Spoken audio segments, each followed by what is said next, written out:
I'm Shar Banerjee, and this is Books That Built Me. I'm an ex-executive turned to leadership coach, specializing in people managers. My job is to get people out of their manager headspace and into their leadership growth space. I typically work with clients to build leadership DNA and self-leadership muscles in group programs or one-to-one coaching. But on this show, we're going to dive deep into the stories of other leaders. And it all starts with a book that they believe has fueled their passion, influenced their decisions, and turned book lessons into life lessons. Welcome to Books That Built Me. Today, I'm in conversation with Lori Sly, and in today's episode, we discuss The Alchemist by Paulo Coelho. I'm so glad you could join us. Here we go. I'm an open book. Yay.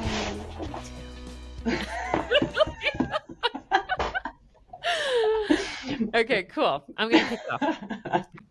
Imagine a rebellious young man who once found himself in a mental institution, only to rise as one of the most influential authors of our time. That's Paulo Coelho, a literary icon who dared to follow his dreams against all odds. The Alchemist, that's the book that we're talking about today, is one of the best-selling books in history. It's been translated to over 80 languages and has sold over 65 million copies worldwide. And so this masterpiece has truly touched the hearts of millions. It's a tale about Santiago, a shepherd boy, who embarks on a quest to find a hidden treasure. Yet this is more than just a treasure hunt. It's a journey of self-discovery, spirituality, and the pursuit of one's deepest desires. This novel, is often described as an inspirational or self-help book disguised as a novel. And the central theme of, pursuit of one's dreams and the importance of listening to one's heart, that's ever present throughout the pages. And today we are joined by Lori Sly, one of my good friends whose pick was The Alchemist by Paulo Coelho. Welcome, Lori. I would love if you could share with our listeners today who you are and what you do in this world. Thanks, Shar. It's great to be here. So I am Lori. I have a small group of consultants that are called Destinate Group. We work with tourism partners, mainly destinations across Canada. We love working with the underdogs that need extra horsepower and often need some help finding grant funding to do big things with small budgets. So that's who we are. A family of 5. I have 3 little people. And as you know, as we know each other, I love to sing and do music in my spare time. Yeah. And how can people find you, Lori? You can go to our website, destinate.ca, or find me on social. I'm on all the channels. Yeah. Lori Nice. Sly. Nice. Okay. And so when I reached out to you, you were actually debating between 2 books. And one of the books I had to nix because we were doing that with somebody else. And so this book, you actually thought about it. You're like, no, I actually didn't want to do that book anyway. It's got to be this book. Like, it's got to be The Alchemist. And it Yes. was interesting because you said that a big part of you took in a lot of this book while you were listening to it, right? Yeah, I first came across this book after I had laser eye surgery, and they told me you can't do anything for 2 days, keep your eyes closed. And I thought, okay, good time to listen to some books. And then I came across this book, which was an awesome listen because it's a short listen. It was 4 hours. And the narrator, the person that reads it, Jeremy Irons, was so easy to listen and so captivating. So really draws you in. And it's a story. So it was a little bit easier to listen to than a traditional self-help book would be. Yeah. And there was something about this book in particular where you thought, yeah, I'm different now. Let's dive into those places where you're like, okay, this is a game changer. And how do you pick just one example in this book? I think Oprah was the one that said, every time you dive into this book, you hear something different, right? Yeah. And that's my experience. Every time I listen to it or pick it up and I read it, oh my goodness, I didn't even dive into that thought before. Yeah. So I think that's a big thing. Yeah. Yeah, that makes you different every time you look at it and you discover a new aha moment. Yeah. So in your recent read, it sounds like you've picked up this book a few times now. I myself have picked it up twice. The first time was 15 years ago, actually, when I first read this book. And I remember thinking, yep, that was amazing, or that's phenomenal. And I remember all my highlights and all my dog ears. And until talking to you, I actually didn't pick it up again. It was sitting on my bookshelf. And I'm so glad you picked this one because I got the chance to revisit some of the things that I earmarked as this is essential, like this is essential learning, you know? So that's two Hmm. for me. And I 100% agree with you that every time you pick it up, it's like, oh, didn't think about that in that way. I wonder what Hmm. that means. And like, let me just kind of sit on that thought a bit more. Yeah. Yeah. So yeah, I don't even know where to start with this book. I always have to start with the prologue, and even before that, the foreword. When I was reading this version, which when I listened to it, I didn't listen to the foreword, but Yeah. listening to Paulo actually go through 25 years later, because I have the 25th anniversary copy, Yeah. um, about one piece that he says in there is wherever he goes, people understand this story. You said it was translated into 80 languages. Yeah. That's a lot of different countries that have been able to take this book and find meaning in it in different ways. And something he said that really connected with me was, if he can understand my story, then he's never too far from me. It's always within my power to build a bridge. I think Mm, that building a bridge and connecting with people all over the world is why I love travel so much. It's why I think mm, it's so important. There's a chance to listen to their story and have you tell them your story. And that bridge of understanding of other cultures makes the world smaller. And in the book, as you get into it, it talks about how we're all connected to the soul of the universe. And mm. that's why I do what I do. That's why travel is so important. And sharing your story, understanding other ways of life, having them understand yours. So the forward alone, just like Wow. highlighting everything in there that he said, this is gold. Wow. Plus, I'm a little bit like Santiago, a Oh, meager shepherd trying to find his way in the world and going on a journey and leaving home and leaving everything. I did a similar thing. So it's, yeah, a really relatable story for everyone, but certainly I related to it right from the start. so you're saying so there's a part in the book where, he's a shepherd and he's got his flock and at one point he looks at his flock and he's like, "You trust me too much. Like you've stopped relying on your intuition. Like I could harm you and you would not even know because you've turned off that part of your brain that can survive on your own." And that's the beginning of his journey in so many ways, where he's like, I am ready to Hmm. listen to the sounds of the world and go find my own path. Right. And then the dream and then the interpretation of the dream. Do you see yourself in that part? And like double click there a little bit for us, because you said in so many words that you are Santiago.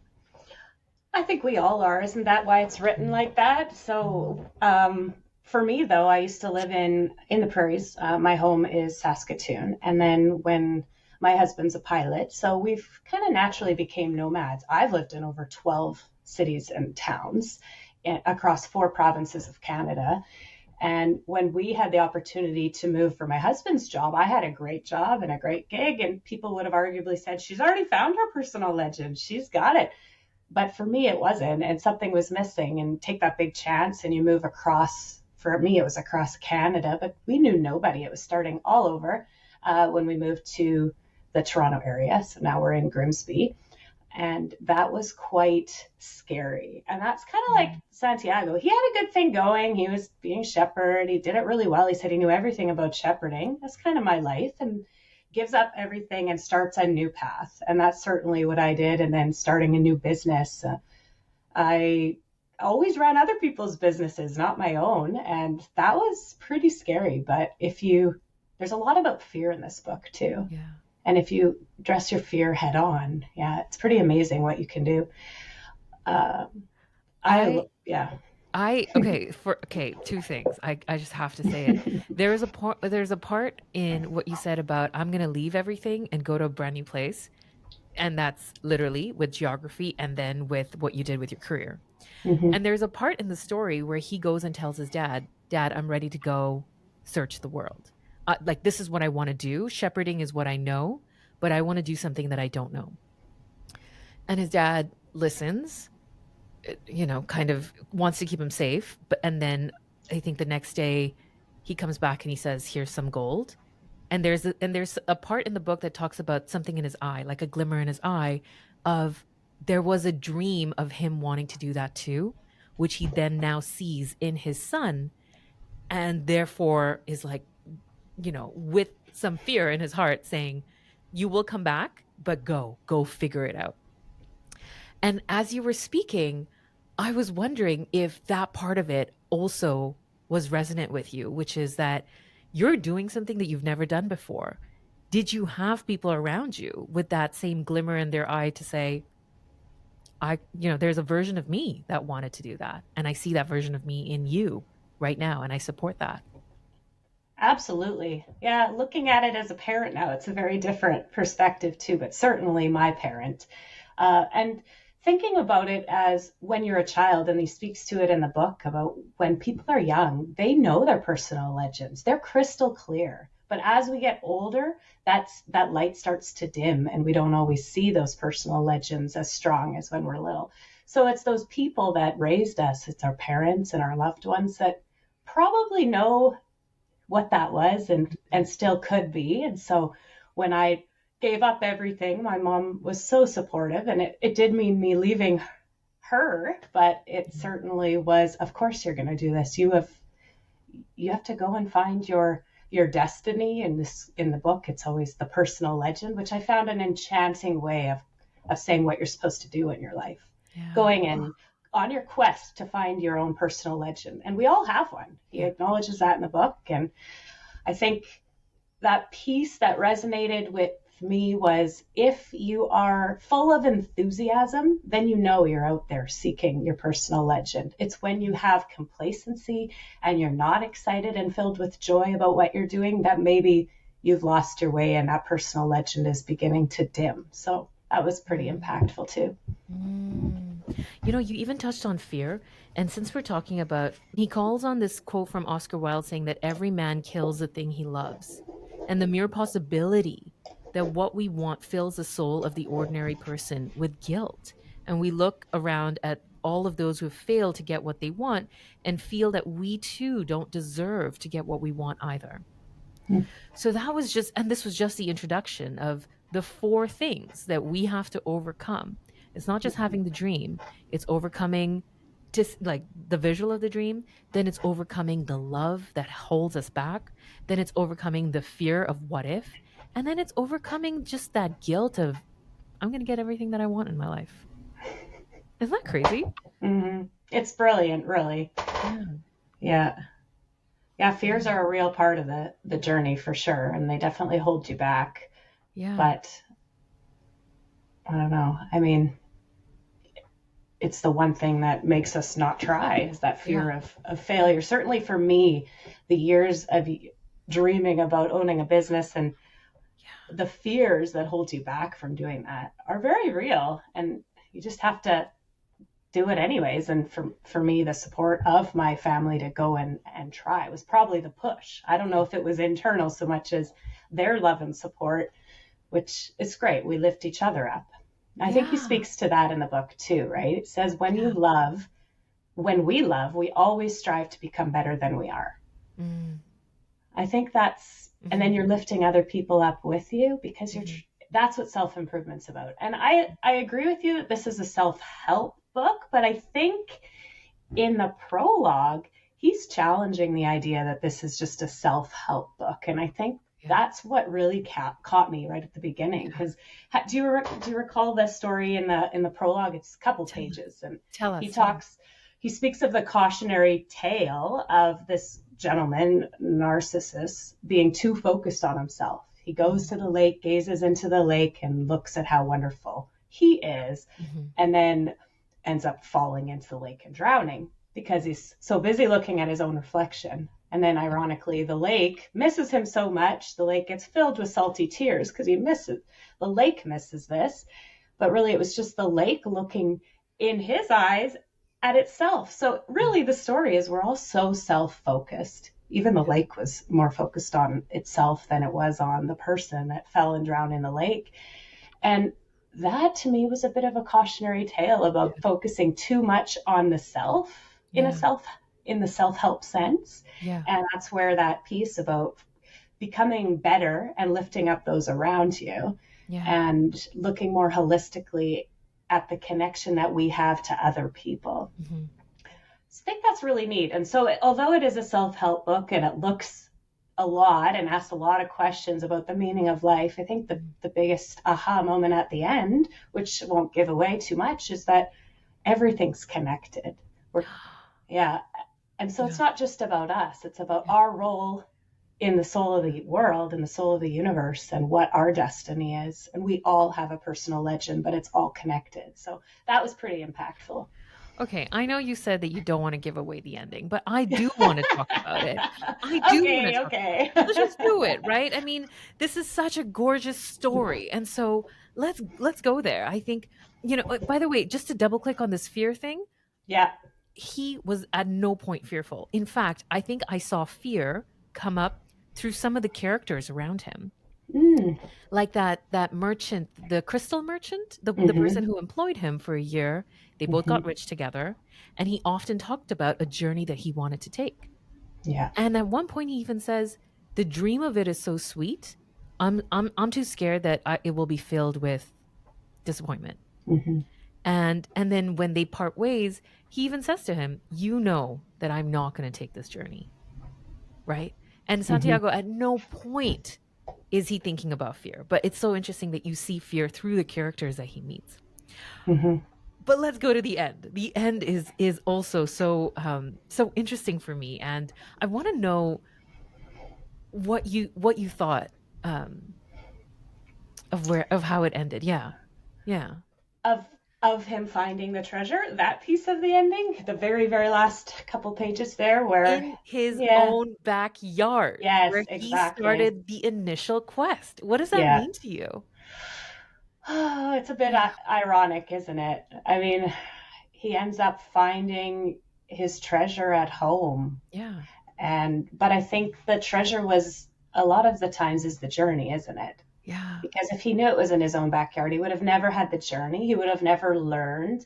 The alchemist uncovered so many things for him on that journey towards the climax of the book. And yeah, he came back with a whole new perspective and appreciation. And a So, love, like the and love of his love. life. Yeah. And he brought Fatima back. So I think Yeah. there's a sequel to this that I have yet to read and enjoy, but that is on my reading list. Yeah. Oh, so that's great. Basically, that the journey itself is the point. Like it's Hmm. not necessarily the destination. Had he just started digging after he had his dream, yeah, you're right. He would have never been able to, whatever this means in your life, but he would have never been able to talk to the wind. He would have never been able to, speak to materials and share love and, yeah, and to just go beyond himself. There's so much of what you said about like the obsession with your thoughts, your mind, your actions, and go beyond that to the other, and then beyond that to the world in which we live, like the language of the birds. How he saw the thing in the sky and he knew something was going to happen. And so to me, I think you're right about the journey. Is the joy is in the journey, period. Hmm. And what I couldn't help but think was about the dad who said, "Go where you need to go, I know you'll come back here." Hmm. And I was so moved in that moment. I've been saying recently in the past week for so many people in so many conversations, I've been saying, "Moms know everything. Like mama knows best," or like your parents are always just so right about it all. And there was something about this moment that I thought, yeah, his dad knew. Like there was Hmm. regret in his eyes, but he also knew. His dad knew, and that's pretty special. So for me, that was certainly my dad. Seeing Mm. something in me that I didn't see in myself, seeing that treasure, that personal legend when I was growing up, and encouraging me to push and push through fear. And I lost my dad now 6 years ago to a tragic accident. Drunk driver struck my parents, and he was that person. And it took me a long time after I lost him to find that again, to find that sense of purpose, because he always was there seeing that. And then when I lost that, I had to find it in myself. So for me, that's been certainly part of my journey, and trying to honor him in what I do and to keep pushing forward without him to still find that legend. And I don't think I'm there yet. I still have a lot to do, Yeah, I don't by any means have all the answers, but you start asking a lot of questions when you read a book like this, and I think that's the point. Yeah. Yeah. There's this part in the book where he's always looking for the star, to guide him. Mm-hmm. And that's what kind of just comes to mind right now. Yeah, Yeah. but yeah, as a parent and thinking about it from that perspective, and how Yeah. can we guide our children in their journey, but not push No. and not overstep, but encourage and inspire. That's, I guess, what it's about, isn't it? Yeah. Yeah. I know you were saying there were two things, or it comes down to two things. What were those two things that you were saying? Oh, well, they were saying that at the beginning of the journey, you have beginner's luck, and then at the end of the journey, you're severely tested. And certainly, I think that's the climax of the movie when he's tested in the desert and he has to turn himself into the wind, or they're gonna kill him. Yeah. And he has no idea. How do you turn yourself into the wind? Yeah. And it isn't. And that whole that that plot line is so well done, right? Like, he starts talking to the desert, and then he has to talk to the wind, and then he talks to the sun, and then he talks to the soul of the universe. And then Yeah. finally he realized we're all one, we're all Yeah. connected. I can Yeah. do what I need to do. I am the soul of the universe. And then he's able to do it. But Yeah. wow, right? Yeah. That's the severe test. I don't know that we all go through quite that test, but in different Mm, ways, certainly. And that's mm, when most people give up, right mm, then. And they mm. don't push forward to find their personal legend, because that is a hard test. Turn yourself into the wind. Like Yeah. what? Yeah. Crazy. Like what the heck is that? Uh, It's a bit magical, but Right. yeah. And so that's the thing, right? Like it's a Mhm. story and you see yourself. And the bottom line for the moral of that part for me was, Mhm. if you fall down 7 times, pick yourself up 8 times. Yeah. Like, keep on going. Yeah. Yeah. And the Yeah. test is so beautiful. Let's also spend some time in the beginner's luck element of it, because I thought that was also so wonderfully delivered, in that Mhm. when you try something new for the first time or whatever and it's a fit, it's the universe's way of telling you that there's something here. Mm. Mhm. Yeah. What stood out for you in that, like, beginner's luck portion of it? Well, and the universe is conspiring to help you, Yes. Oh, that's a lovely. right? And Yeah. that's part of beginner's luck, is if you decide to do something, people are there to support you and make it happen. The universe wants to take that positive energy and your enthusiasm and turn it into success. Yeah. So, yeah, there is a bit of luck. I always say that when things go, but maybe it's that magic. It's what you were meant to do, and everybody does need a little bit of luck along the way, and lean into that, because it is a sign that you're on the right path, and keep going. Yeah. But In fact, yeah. he even says, like, we've got to take advantage when luck is on our side to help it as much as it's helping us. Yes. Yeah. And then there's even a part where he talks about how every blessing that you ignore turns into a curse. Mm, yeah. It's kind of the same idea of, like, the universe has your back. Like, Hmm. now is not the time to, like, I don't know, lie down, take a nap. And that there was a quote that really I didn't catch the first time, but I really connected with it the last time I read it. He realized that he had to choose between thinking of himself as a poor victim of a thief, because he got stolen from, Mhm. and instead he chose to see himself as an adventurer in his quest of his treasure. A lot of times something doesn't go our way, and we instantly will create the narrative around we're a victim Mhm. of our circumstance, Mhm. where there's a lot of people who have been through really hard situations out there. There's always someone who has been through worse. We all have a story. We can use that, and we can make our own destiny out of that, and make it something good out of bad. And I think Mhm. that's the adventure in the quest. Yes, he was stolen from, but it led him to the next thing, and it led him to his treasure eventually. Mm. And Yeah. it was the thief that actually told him, well, the treasure was back home. Oh, so good came from bad, and that can happen, right? Yes. Good came from bad. And that's Yeah. it. That's it. Even at the Hmm. very end, it's the Hmm. the thief who's beating him up, and he's can barely say anything, and he's like, I had a dream, so I'm here. I'm searching for my dream. And it was because he said that, and then what the thief said next was when he realized, I know exactly where to go next. That's where the Yeah, treasure is. it was And I back love how home. you said good comes from bad. Yeah, yeah. So let's, yeah, flip the narrative on that and not look at ourselves as victims. And that curse becomes, it has its own path, right? So I Yeah. think, as you said, yeah, it can be good luck or it can be a curse that leads to bad luck. So Yeah. um, let's turn it into luck and focus on the enthusiasm piece of it Yeah. and the joy that comes from that, Yeah. and yeah, and love and connection. I think that you said that too. He could have just stayed as a shepherd boy that was there with his sheep and lonely and had no love and had nobody really. Yeah. But throughout the book, he met people. Everyone had a different story and a different Yeah. circumstance, and he traveled on a journey and learned so much from so many different people along the way. And I think that encourages us too, that we're all in it together and we can learn so much from the people around us and be Yeah. encouraged from the people around us. They all helped him Yeah. Oh, find his personal legend, right? Yeah. what's also really, I think, masterful about this book is how he makes all of the characters have some part to play in the story of him, Mm-hmm. including his sheep. And I Mm-hmm. didn't pick this up the first time because I was so focused on him as a Mm-hmm. protagonist. And this time around, I was kind of looking for the other details. And in the details about his sheep, when he was trying to sell his sheep, there was one person who was haggling him and talking about how one sheep, I don't exactly remember, but like had a handicap or a defect or something. And the shepherd thinking, that's really ridiculous because that's the smartest sheep. And you need and he guides or they guide everybody else. And so the entire flock needs that person. And I just sat in that, like, it's such a minor detail and it wasn't even part of the story. And I just sat in there and I thought about, what is he trying to say here? Like, that in itself has such a wonderful moral.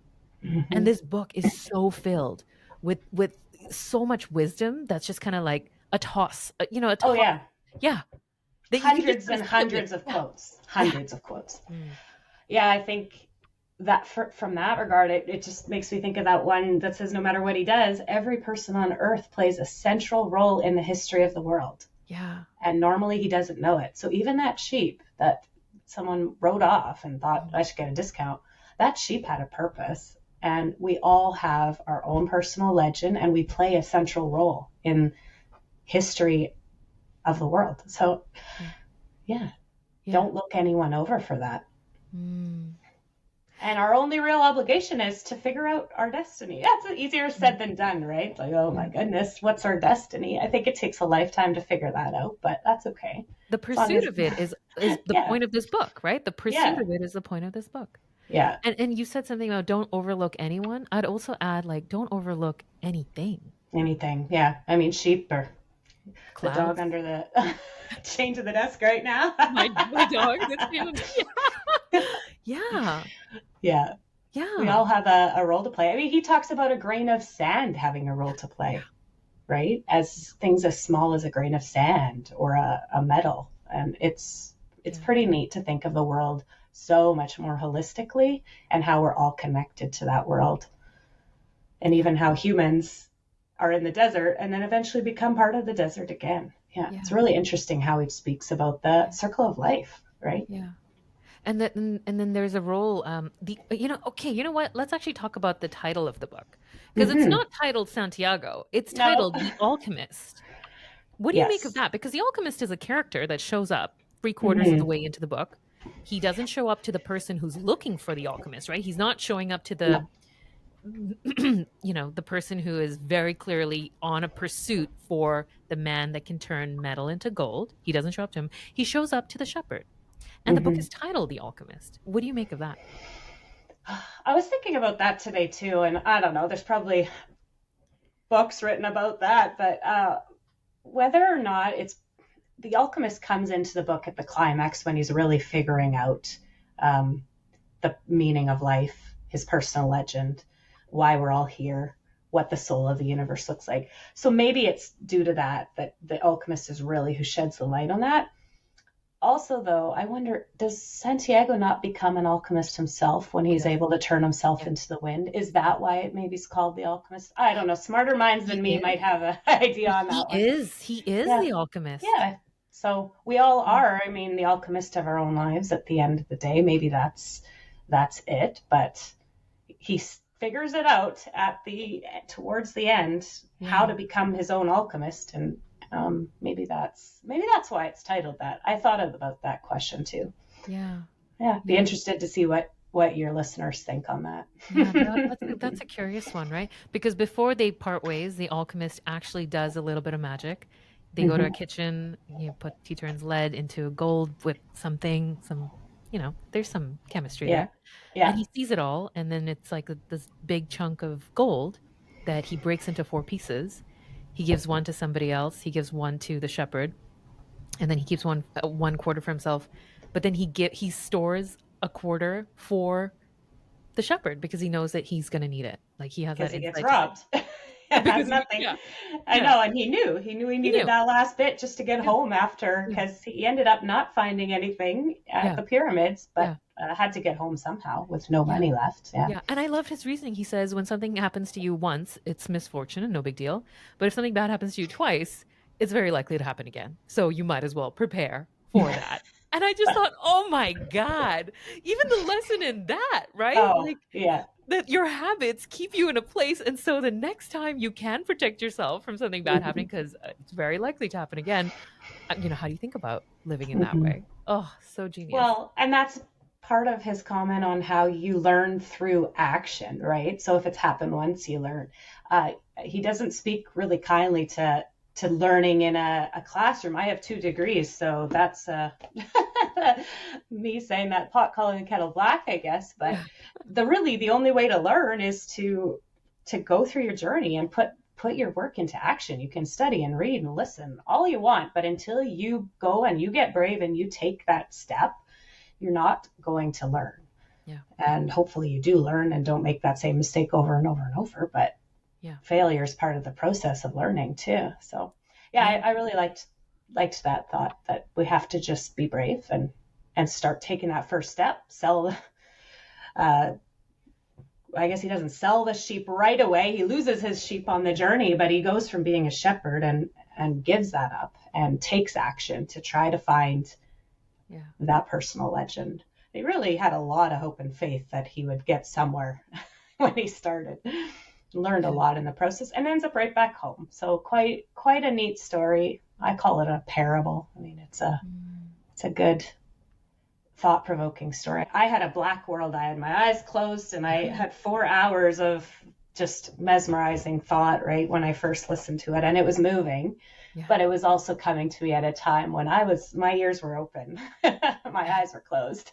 So yeah. Yes. Oh, what a beautiful way of putting that. Your ears are open and you took it. Hmm. What a wonderful journey. Thank you, Lori. And that's it for this episode of Books That Built Me. If you've enjoyed this episode, please take a moment to leave us a review. It really helps support what we're doing. Thanks for listening, and you can always find me on my LinkedIn at Shar Banerjee. If you're dealing with a leadership challenge, I would love to hear from you and have you join my community. And of course, I will talk to you next Tuesday on a brand new episode of Books That Built Me.